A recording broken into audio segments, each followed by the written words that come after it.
Abramos a palavra do Senhor em Carta de Gálatas, capítulo 1.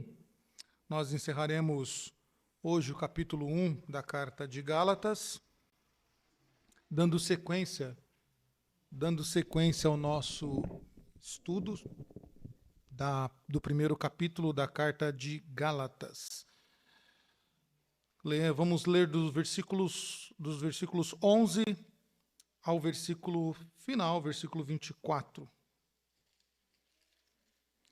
Paulo, na primeira parte, já falou da origem do Evangelho, já falou da perversão do Evangelho verdadeiro, e agora Paulo vai falar vai defender o seu apostolado, na verdade, e vai mostrar novamente que Paulo não é um pregador criado por alguém ou um pregador de segundo escalão, mas que ele foi comissionado diretamente pelo Senhor para esta missão importante de transmitir o Evangelho da graça. Leamos então a palavra do Senhor, versículo Gálatas, capítulo 1, versículos 11 ao 24. Diz assim a palavra do Senhor: Faço-vos, porém, saber, irmãos, que o Evangelho por mim anunciado não é segundo o homem, porque eu não o recebi, nem o aprendi de homem algum, mas mediante revelação de Jesus Cristo. Porque ouviste qual foi o meu proceder outrora no judaísmo, como sobremaneira perseguia eu a igreja de Deus e a devastava. E na minha nação, quanto ao judaísmo, avantajava-me a muitos da minha idade, sendo extremamente zeloso das tradições de meus pais. Quando, porém, ao que me separou antes de eu nascer e me chamou pela sua graça, aprouve revelar seu Filho em mim, para que eu o pregasse entre os gentios. Sem detença, não consultei carne e sangue, nem subi a Jerusalém para os que já eram apóstolos antes de mim, mas parti para as regiões da Arábia e voltei outra vez para Damasco. Decorrido 3 anos, então subi a Jerusalém para avistar-me com Cefas e permaneci com ele 15 dias. E não vi outro dos apóstolos, senão Tiago, o irmão do Senhor. Ora, acerca do que vos escrevo, eis que diante de Deus testifico que não minto. Depois fui para as regiões da Síria e da Cilícia, e não era conhecido de vista das igrejas da Judéia que estavam em Cristo. Ouviam somente dizer: aquele que antes nos perseguia, agora prega a fé que outrora procurava destruir, e glorificavam a Deus a meu respeito. Meus irmãos, nós vemos aqui agora Paulo, depois de dar uma prévia do que está acontecendo na Galácia, onde nós já vimos que um falso evangelho está sendo pregado. Na verdade, Paulo até mesmo diz que ele não é um evangelho, é algo que parece com um evangelho, que não é o evangelho de Cristo. E isso que está sendo pregado deve ser rejeitado pelos judeus, porque não é o evangelho genuíno, puro, da qual Paulo pregou. E Paulo alerta os irmãos da Galácia quanto ao perigo de, em tão pouco tempo, eles já terem dado ouvidos a pregadores falsos mestres que pregam algo diferente do que Paulo está pregando. E o que é que eles estão pregando? Qual o teor dessa mensagem que está sendo pregada, enganando ali os irmãos da Galácia? Eles estão pregando o judaísmo, ou seja, a fé em Cristo, ela é boa, que Paulo prega, mas é necessário acrescentar algo algo à pregação. Qual é? A essência do judaísmo. E qual é a essência do judaísmo?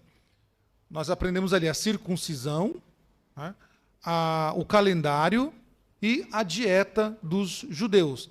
Eles diziam que isso não poderia faltar na vida comum daqueles que se convertiam a Cristo. Que eles se convertiam, mas eles tinham que ter a circuncisão, porque era algo que todo judeu tinha que ter na sua pele. O calendário, deveriam se seguir as festas judaicas, principalmente a Páscoa, a festa de Lua Nova, Pentecoste e outras. E também deveriam estar atento quanto à dieta, ou seja, eles não poderiam comer alguns tipos de alimentos. Paulo combate isso, Paulo pega pesado contra isso, contra este tipo de pregação. E agora, Paulo, então, ele começa a ser confrontado por esses pregadores e sendo acusado de não ser um pregador legítimo, de não ser um apóstolo legítimo, de ser alguém que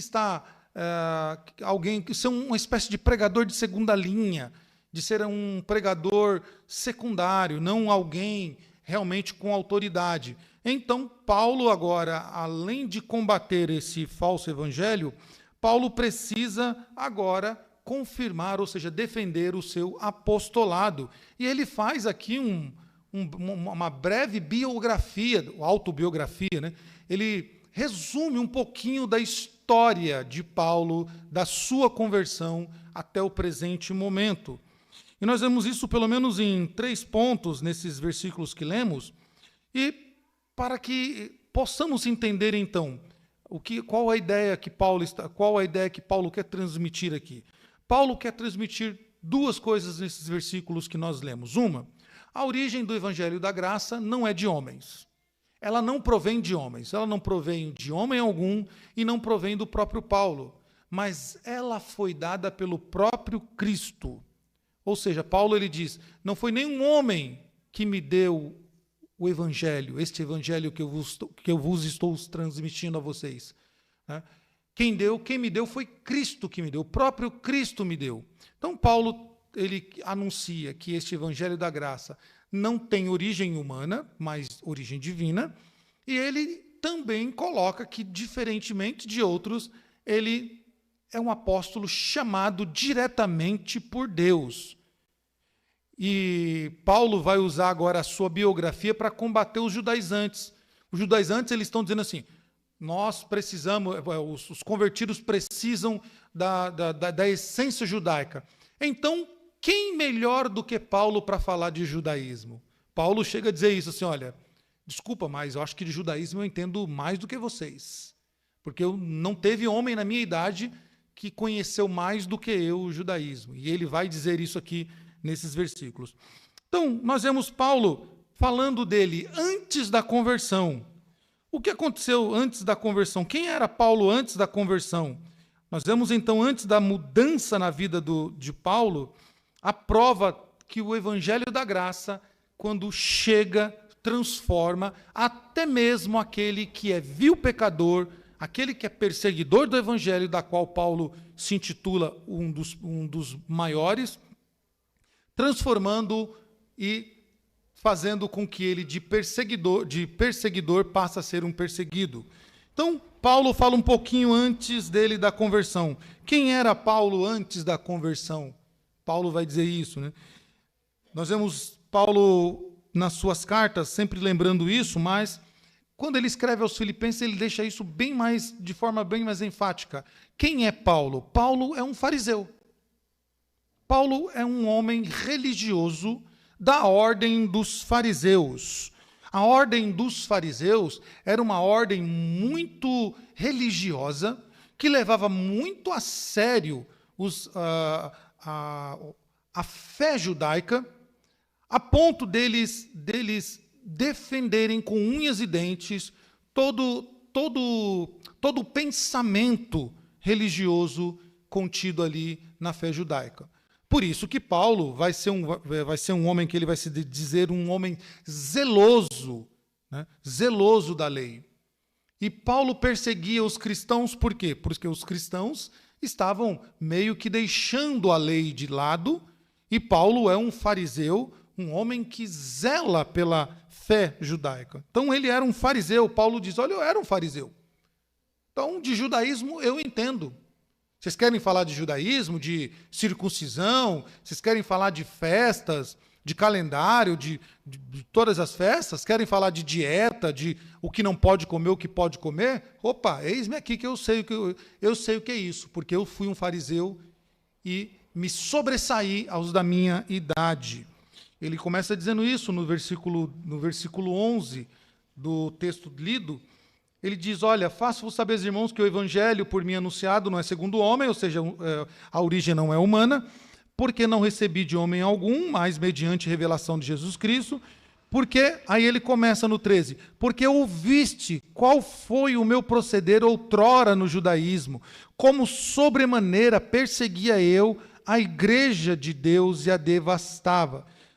E na minha nação, quanto ao judaísmo, avantajava-me a muitos da minha idade, ou seja, ele levava vantagem a muitos da mesma idade dele. Paulo era um homem extremamente zeloso das tradições dos seus pais, assim o dizia Paulo.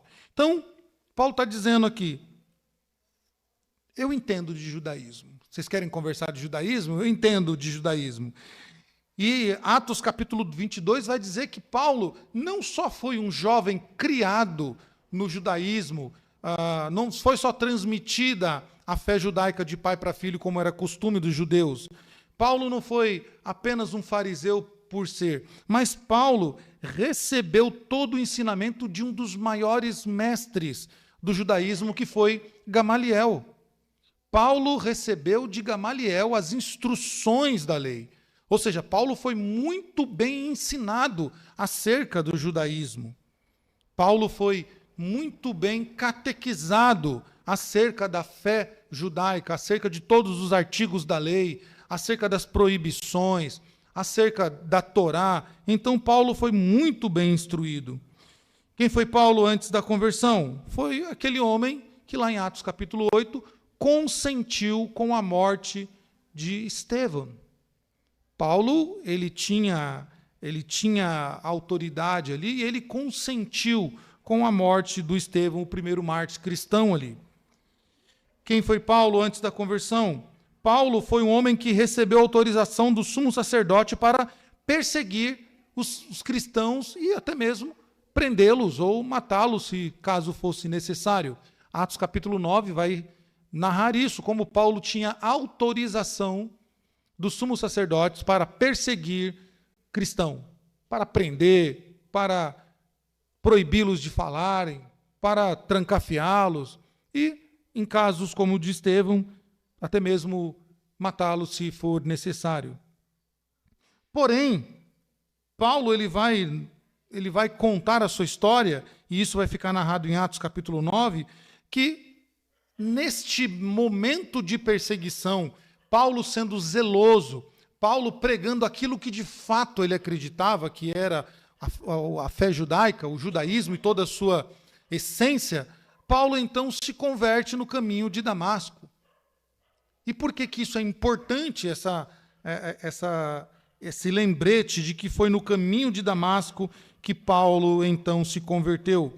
Porque ali Paulo vai mostrar o novo nascimento, ou seja, um nascimento daquele homem que outrora perseguia os cristãos, daquele homem que era hostil aos cristãos, e agora este homem passa a ser um homem sensível ao Evangelho de Cristo. Paulo, ele vai narrar aqui ainda no texto que ele perseguia de fato a igreja de Deus. E note, ele está dizendo, olha, assim como vocês querem trazer algo novo, vocês querem contaminar o evangelho genuíno, eu fui alguém que fiz pior do que vocês. Eu persegui a igreja de Deus. O versículo 14 narra isso, né? Ele diz, olha, e na minha nação, quanto ao judaísmo, avantajava-me a muitos da minha idade, sendo extremamente zeloso das tradições dos meus pais.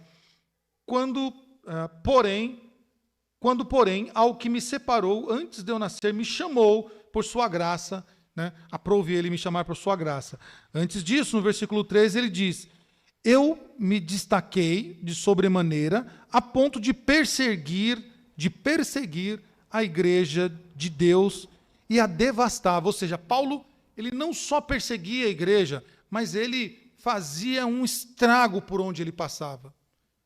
Diz a história que Paulo e sua equipe, por onde passava, trazia medo, pânico dos cristãos, porque eles sabiam que Paulo não ia lá para brincar, Paulo não ia lá para ouvi-los, mas ia para prendê-los, para devastar o local onde estivesse sendo feito o culto a Deus.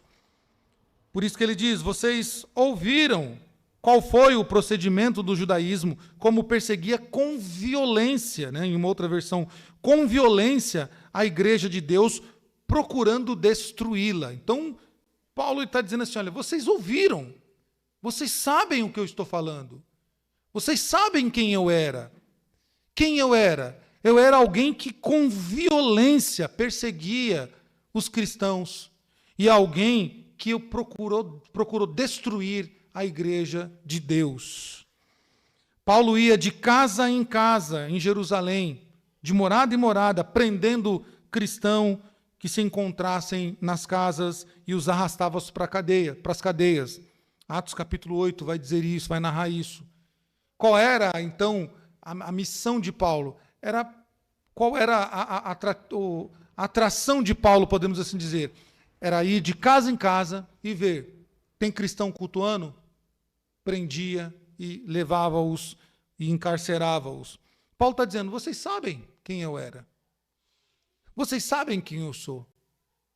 Por isso eu tenho legitimidade, eu tenho autoridade para falar do que eu estou falando.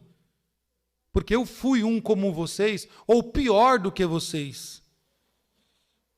Quando cristão, eles eram condenados à morte pelo apóstolo Paulo.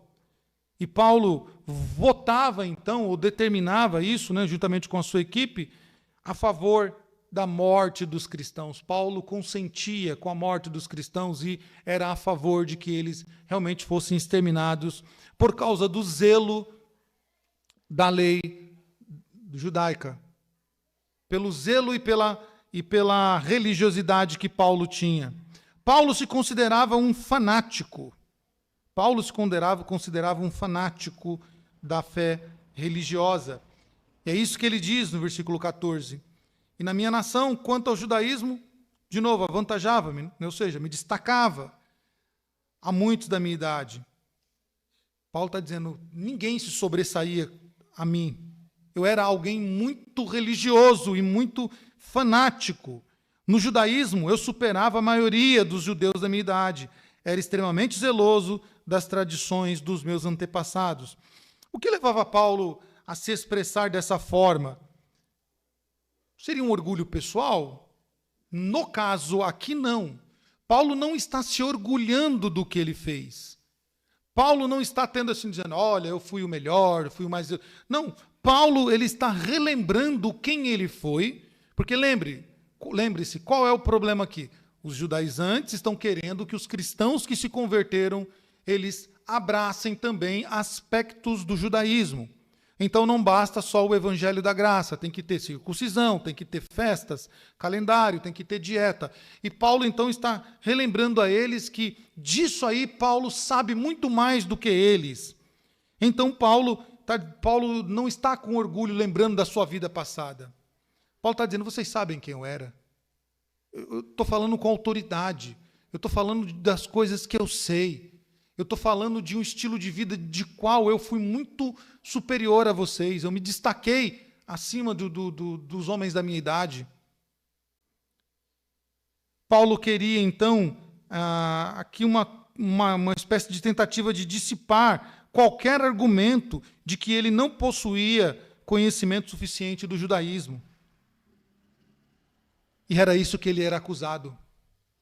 Quando Paulo pregava, os judeus meio que acusavam Paulo, dizendo que Paulo não conhecia a fé judaica, a fé histórica. Por isso, Paulo, então, estava meio que deixando de lado esses valores centenários, milenares, podemos assim dizer. E Paulo, então, relembra eles, não, eu sei, eu sou um judeu, fui um fariseu.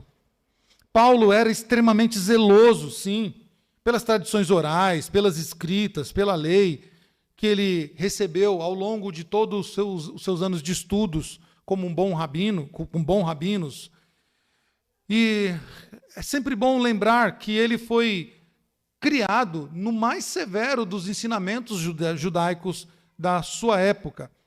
Entre todas as seitas, podemos assim dizer, do judaísmo, o fariseu, ele era podemos assim, a ala mais radical, a ala mais conservadora do judaísmo, aquela que tinha menos abertura para qualquer tipo de outro pensamento. A fé judaica do fariseu era algo restrito. E eles, então, não permitiam que nada pudesse se misturar com a fé judaica. Paulo que está dizendo para eles, eu sei disso. Eu fui um fariseu. Diante desse fanatismo religioso que era tão grande, como um homem, Paulo está dizendo, por que Paulo está relembrando esses judeus do seu fanatismo, de quem ele foi? Porque como alguém que foi fariseu, extremamente religioso, um homem que cresceu aos pés de Gamaliel e dos melhores rabinos, alguém que defendeu a sua fé com unhas e dentes, perseguindo gente e levando eles para as prisões e para a morte, como que esse alguém poderia se converter? É isso que Paulo está querendo dizer assim. Paulo está querendo dizer assim, o evangelho da graça, o evangelho que eu estou anunciando, só ele é poderoso para desmontar um religioso como eu fui, para tirar ou quebrantar um coração tão fanático quanto eu fui e me transformar num seguidor de Cristo. Paulo está dizendo, este evangelho é diferente. Este evangelho é diferente, portanto, não veio de homens. Homens não têm capacidade de fazer isso. Por mais que a sua retórica seja boa, por mais que o seu conhecimento técnico seja bom, por mais que a sua capacidade cognitiva seja excelente, por mais que ele tenha N argumentos, somente o evangelho pode transformar alguém como eu fui, alguém da pior espécie, alguém que perseguiu um povo, e me fazer agora simpatizante e seguidor desse evangelho. Era isso que Paulo estava dizendo. Paulo está dizendo, como que isso pode vir de homens? Como vocês podem estar dizendo que eu estou pregando um evangelho que não é divino, que é de homens? Se fosse de homens, eu não teria me convertido. Meus irmãos, o evangelho de Cristo, e Paulo nos ensina aqui que só o evangelho, e somente o evangelho, tem capacidade para transformar uma vida de uma pessoa ímpia, por mais que ela tenha sido uma pessoa desprezível na vida, por mais que ela tenha cometido os pecados mais violentos, por mais que ela tenha andado por caminhos errantes, por caminhos pecaminosos da qual a gente se assusta, ainda que ela tenha cometido delitos que você tem medo até mesmo de olhar para essa pessoa, somente o evangelho pode transformar essa pessoa e fazê-la um filho de Deus. É isso que Paulo está dizendo aqui. O evangelho é poderoso para transformar uma pessoa que no passado foi vil, foi desprezível, e transformá-la num filho de Deus. Depois da conversão, o objetivo na vida de Paulo agora é mostrar que depois da conversão, ou seja, o objetivo de Paulo agora para os judaizantes é mostrar que depois da conversão, o objetivo na vida do salvo é a prova da veracidade, da verdade do evangelho da graça. Paulo agora vai mostrar a esses judeus algumas coisas interessantes. Primeiro, ele vai mostrar que ele foi escolhido desde o ventre materno. É isso que ele diz no versículo 15. Quando, porém, ao que me separou antes de eu nascer, me chamou pela sua graça, e aí ele continua, aprouve revelar o Filho em mim para que eu pregasse entre os gentios, sem detença, não consultei carne e sangue. Antes de Paulo chegar ao seu objetivo máximo, né? Antes dele chegar ao objetivo na sua vida pós-conversão, Paulo vai abordar esses dois aspectos importantes. Primeiro, a soberania divina. A soberania divina, e ele já começa dizendo isso. Mas Deus me separou desde o ventre materno, quando lhe agradou. E aqui nós temos que entender que é impossível não perceber a mudança na vida de Paulo, quando foi salvo por Cristo. O mais notável ainda é a mudança de Paulo na sua condução da sua fala, na sua verbalização. Enquanto os versículos 13 e 14, eles usam o eu, né? Você pode notar que ele sempre vai usar o eu, nos versículos seguintes, Paulo vai dizer, ou Paulo vai mudar isso, e ele vai dizer, Deus me chamou.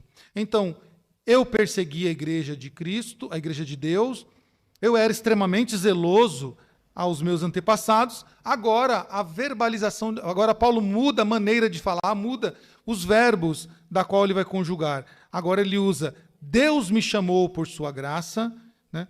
E Deus se agradou em revelar a mim o seu Filho. Então Paulo vai mostrar para eles, olha, a minha conversão foi por soberania divina quando ele se agradou. E quando ele se agradou? Antes mesmo de eu nascer. Paulo está dizendo aqui que Cristo separou. E esse separar aqui, que Paulo usa, dá a ideia de colocar em um grupo à parte de outros para um propósito específico. Então Paulo, quando ele usa aqui, Cristo me separou desde o ventre, ele está querendo dizer assim, ele me colocou à parte de outros para um propósito específico. Essa expressão, quando lhe agrada, também é algo que a gente deve notar no texto e olhar com carinho, porque mostra que é apenas uma indicação, não apenas uma indicação, mas sim a indicação da soberania divina de Deus. É uma outra forma de dizer que Deus quis.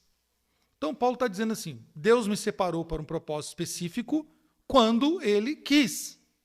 Então, Paulo mostra para eles assim, como um fariseu, alguém zeloso, alguém que defendia a lei a ponto de mandar gente para a cadeia e gente presa, possa negar tudo isso e agora andar com aqueles a quem ele perseguia, senão pelo evangelho divino. E como eu posso pregar algo se a quem eu prego, de forma soberana, não me escolhesse quando ele quis para pregar entre o meu povo, entre aqueles que são o meu povo, pregar este evangelho divino?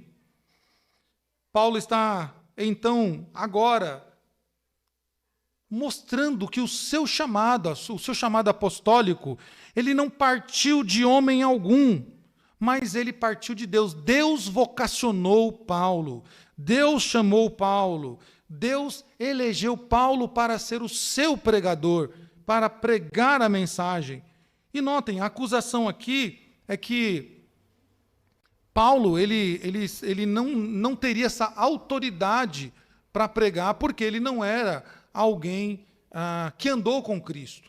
Então Paulo fez questão de lembrar, olha, quando eu perseguia o povo de Deus e a igreja de Deus, então no caminho de Damasco eu tive um encontro com ele, e ele então, o próprio Cristo me revelou o seu evangelho.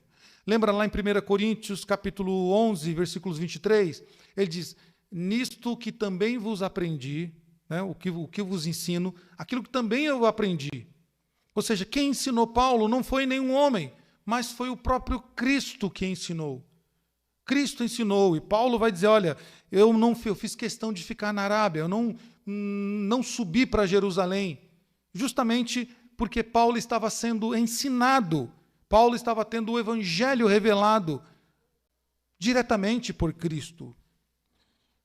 Então ele mostra que o seu chamado é um chamado divino, Cristo é quem o chama, e além de o chamá-lo, é Cristo quem capacita Paulo, É Cristo quem ensina, quem passa, transmite o evangelho a ele.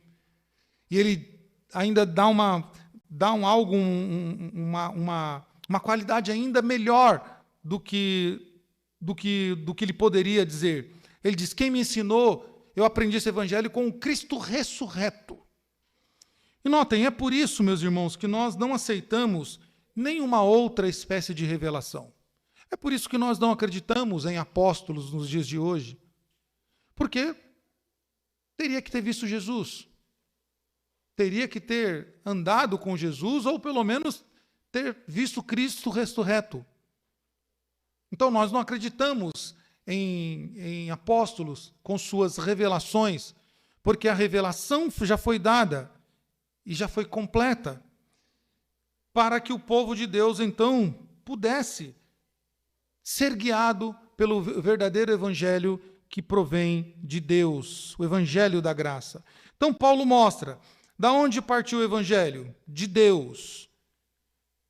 E quando é que isso chegou? Quando é que Paulo foi comissionado a pregar esse evangelho? Desde o ventre materno, quando Deus quis.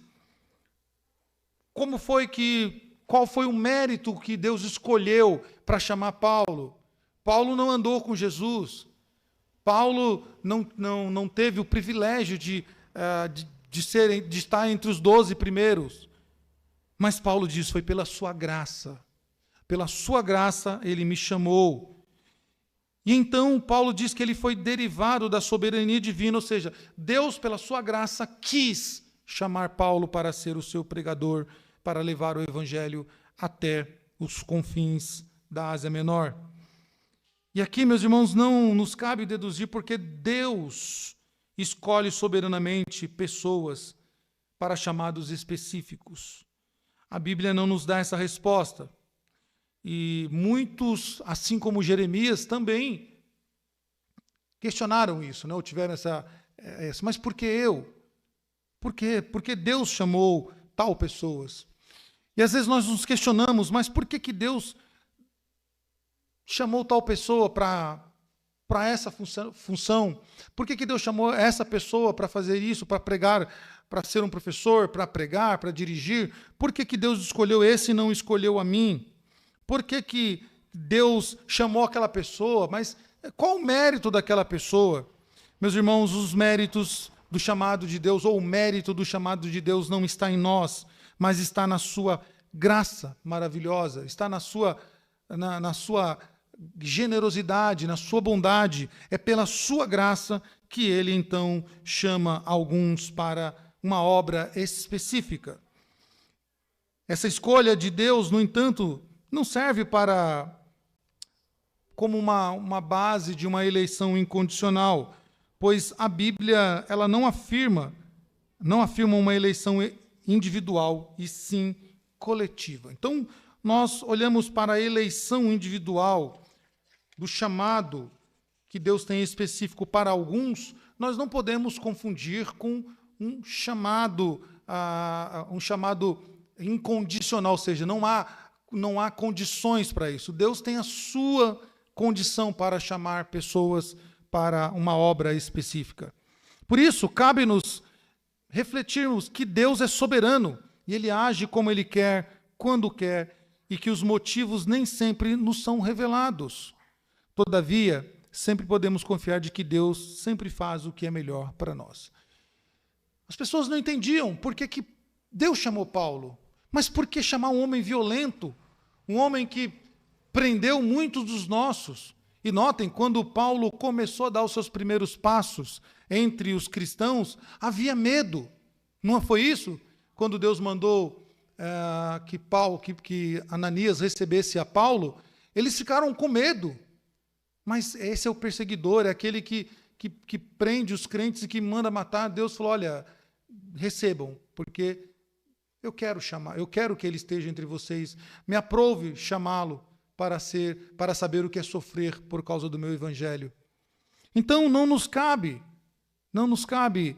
questionar as escolhas de Deus. Por que Deus transforma tal pessoas? Meus irmãos, o mundo não entende isso. E nós precisamos agir diferente do mundo. Certa vez eu estava vendo, agora esse ano, antes de eu vir para cá, algumas reportagens, as pessoas dizendo assim, mas é muito fácil, esses crentes, né? As pessoas matam, fazem o que quer e depois estão na cadeia lá, se converte, aí vira crente e vira pastor. Como se isso fosse algo que não pudesse acontecer. Ao invés dessas pessoas se alegrarem porque um bandido, um assassino, um estuprador, um déspota na cadeia teve um encontro com Cristo e se converteu, e ele vai pagar a sua sentença durante toda a sua vida. Mas não, elas ficam revoltadas.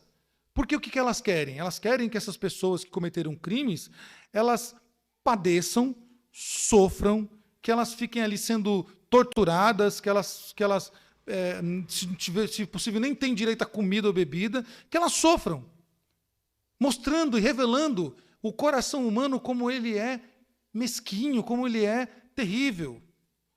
Me lembro o último caso que eu vi desses convertidos em cadeia, que foi aquele ator, o Guilherme de Pádua, e houve, assim, debates na televisão, mas como pode? Agora, né, se converteu, agora quer virar até pastor, e matou a menina, deixou a família órfã. A própria mãe já tinha perdoado.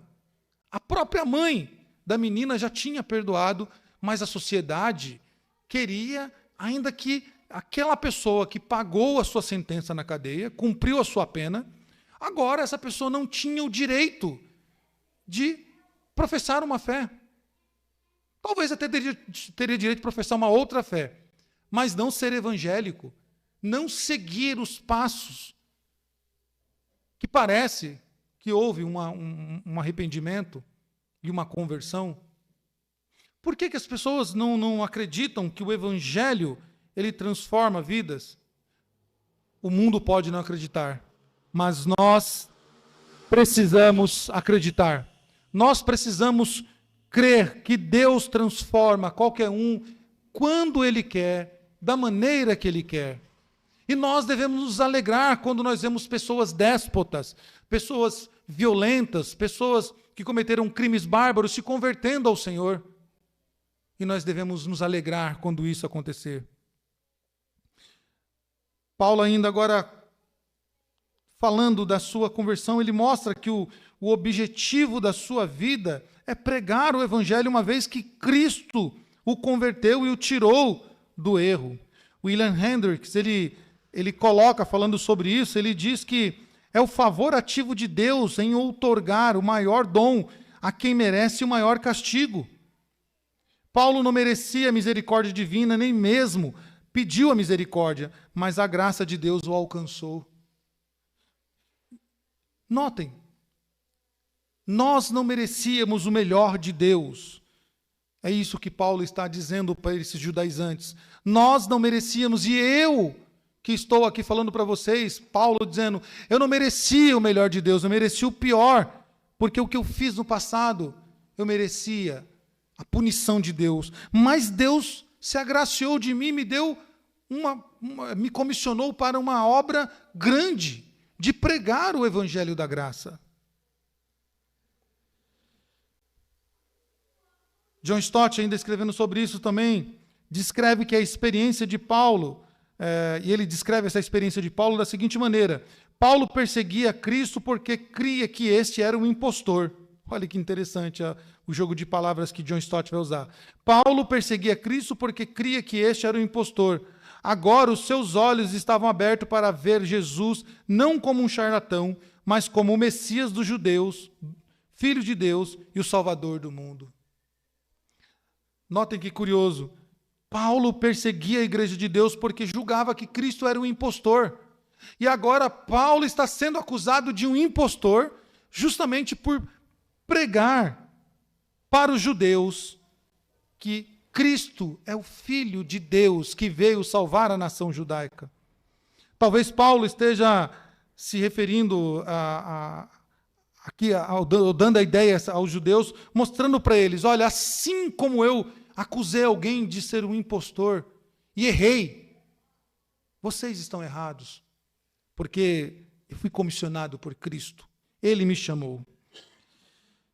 Meus irmãos, agora Paulo, então, ele começa nos versículos 16 a 24, indo para o tom final do seu discurso, mostrando que o resultado do Evangelho da Graça na vida do salvo é a prova, então, da veracidade da salvação. Isso que ele diz nos versículos 16 em diante. 17 ele já começa dizendo que não subiu a Jerusalém, antes ele ficou ali por um tempo na Arábia, voltando para Damasco. Decorrido 3 anos, então, subiu a Jerusalém para avistar-me com Cefas, permaneceu com ele 15 dias, não viu nenhum outro apóstolo, senão Tiago, irmão do Senhor. Ora, acerca do que vos escrevo, eis que diante de Deus testifico e não minto. Paulo está dizendo, tudo que eu estou falando para vocês aqui, do que eu fiz no passado, é verdade, eu não estou mentindo, e diante de Deus eu estou falando a verdade. E ele coloca, ainda no seu discurso, eu não era conhecido das igrejas da Judéia. Fisicamente, Paulo não era conhecido, mas eles só ouviam dizer. E o que eles ouviam dizer? Aqueles que antes nos perseguia, agora prega a fé que outrora procurava destruir. Olha que interessante. As pessoas não conheciam Paulo de vista, só conheciam sua fama, do que ele fazia. E agora ou estão ouvindo que Paulo se converteu, que Paulo agora prega a fé que outrora ele perseguiu. E qual foi a reação da igreja?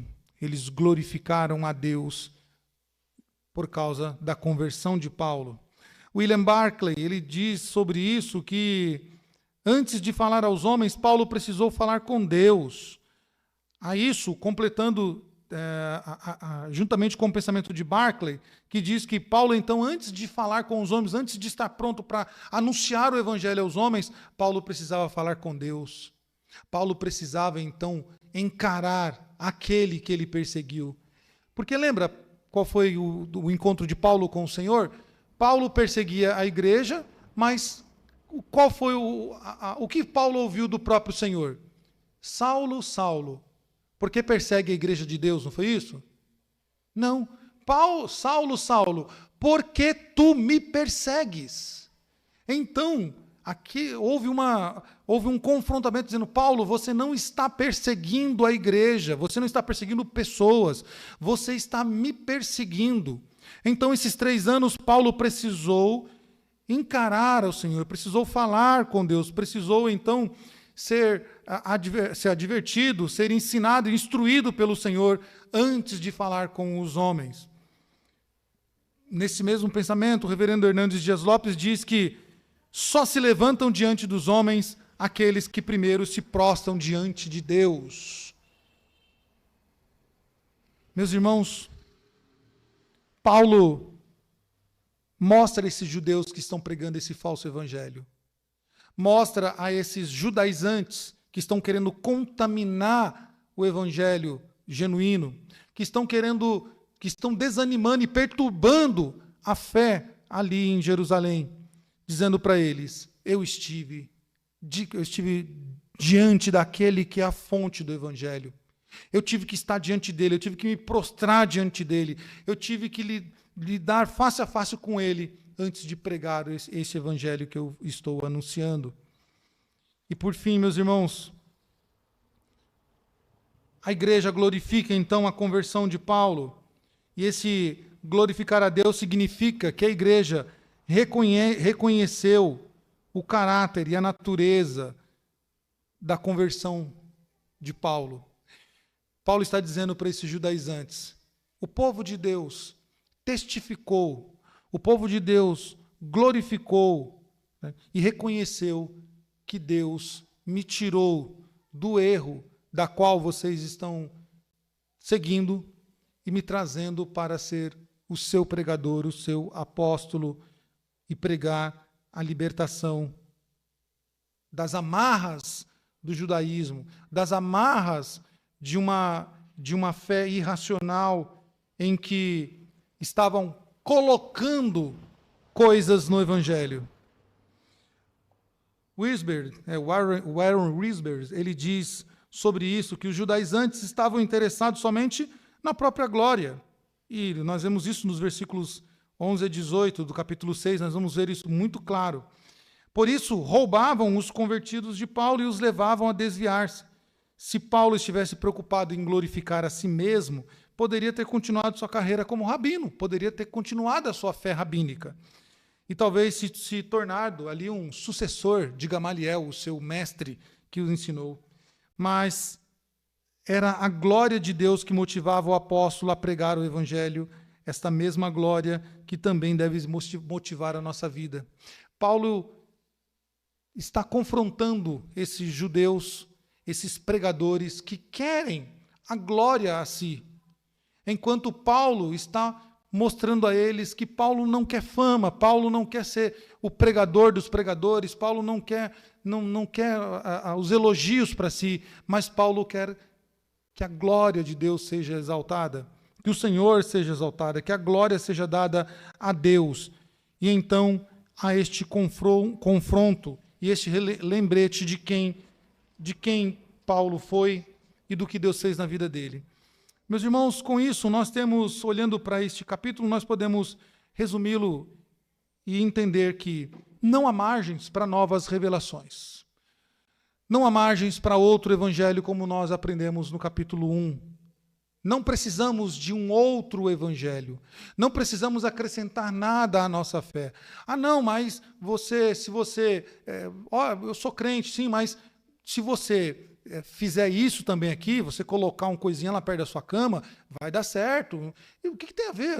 O que tem a ver você fazer isso? Se der certo, né? Olha, se você fizer uma campanha tal, vai ajudar com o evangelho. Olha, se você fizer um desafio tal, então vai ser bom para você, esse mal vai ser curado, ou você vai prosperar. Irmãos, não precisamos de novas revelações. Nós não precisamos de nada que seja acrescentado ao evangelho. E devemos resistir a esses ensinos que tentam acrescentar algo ao evangelho. Eu sei que é uma tentação. Eu sei que no momento de crise, quando o financeiro não está bem, alguém diz assim, mas é só um voto, se você fizer um voto de X valor, olha, Deus vai te dar tanto, porque ele diz lá na palavra dele que faz prova de mim e eu abrirei as janelas do céu, está lá escrito lá. Eu sei que é tentação só comprar uma meinha, só comprar um travesseirinho, colocar do lado da cama, ou um copinho d'água ali junto com a oração do homem de Deus. Nós devemos resistir a qualquer coisa que tenta acrescentar algo ao evangelho. Por mais que alguém diz, deu certo para mim. Olha, eu estava assim, e aí eu estava escutando, liguei a televisão lá, e o homem de Deus falou assim, olha, faça isso, compre isso aqui agora pelo telefone e vai dar certo. E eu comprei e deu certo. Aí você fica, meu Deus, deu certo para ela, então vai dar certo para mim, porque essa mulher é crente, eu conheço, esse homem é crente. E nós acabamos sendo tentados a cair nesse ledo engano de acrescentar algo ao evangelho. Meu irmão, o evangelho ele é suficiente para nós. Por quê? Porque a origem dele é divina.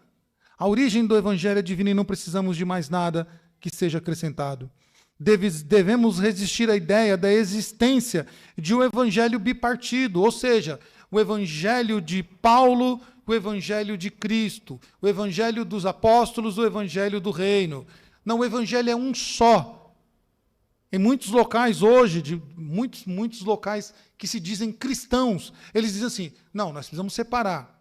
As palavras de Jesus são palavras inspiradas, as palavras de Paulo são palavras de Paulo. Porque não dá para acreditar que Paulo falou, não é bom que a mulher fale.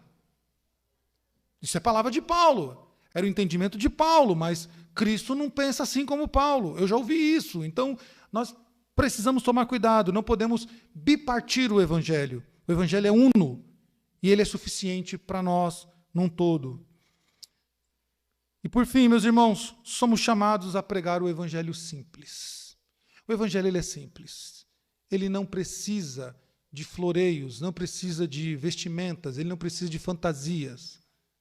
Conta-se a história que um jovem de 17 anos, num domingo à tarde, frio, de uma neve na cidade de Londres, ele sai à procura de alguma igreja para assistir um culto, porque ele queria perguntar ao pregador o que ele precisaria fazer para ser salvo.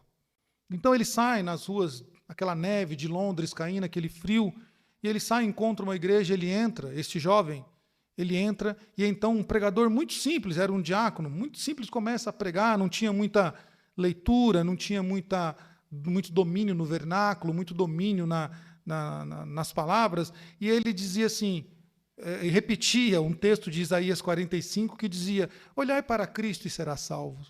Olhar para Cristo e serás salvo.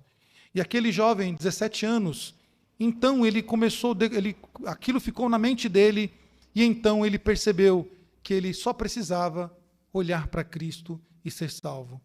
E este jovem, 17 anos, o nome dele era Charles Spurgeon, um grande pregador do Evangelho, que se tornou depois um grande pregador do Evangelho e pregou o Evangelho simples. Nós não precisamos, meus irmãos, de shows pirotécnicos, não precisamos que o Evangelho ele venha com algo a mais. Nós precisamos somente que o Evangelho seja anunciado por mim e por você de forma simples, de forma como ele, de fato, é apresentado. Como foi que Paulo foi convertido com um show pirotécnico? Não, irmãos, Paulo caiu do cavalo. Não caiu do cavalo. Simplesmente Cristo se achegou a Paulo.